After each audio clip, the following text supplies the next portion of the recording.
Inkixef pjan tal-Partit Nazzjonalista maħsub biex ikun immanipulat id-dibattitu bejn il-mexxejja politiċi fl-Università ta' Malta. Korrispondenza żvelata minn The Insider, sit tal-aħbarijiet fl-Università, kixfet kif attivisti nazzjonalisti huma fiċ-ċentru tal-organizzazzjoni u l-ħsieb tagħhom huwa li jekk jista' jkun fis-sala jidħlu nazzjonalisti biss.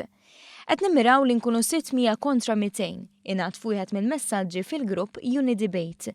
Dan id-debate għandu jkun hijacked, intqal f'kumment ieħor li kien żvelat, filwaqt li oħrajn qalu li se jieħdu ħsieb li l-mistoqsijiet ta' Joseph Muscat ikunu jiffurmaw parti minn strateġija.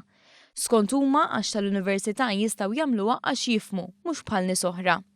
Joseph jitmejjel b'niesu għax ma jifhmux, però l-Università storja oħra, kompla jintqal, fi grupp mimli nies li l-adba ta' dar ċentrali jirfsuha kważi kuljum. Protagonisti fil-grupp sigret Gabriel Mikallef u Jake Sherry tal-SDM, membru wkoll Steve Zammit-Slupi li jaħdem għat-Times of Malta u qiegħed fil-Kunsill tal-Istudenti Universitarji.